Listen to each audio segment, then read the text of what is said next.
சொல்வதில்லை.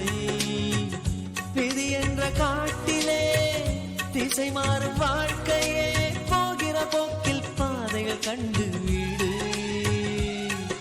எண்ணம் போல்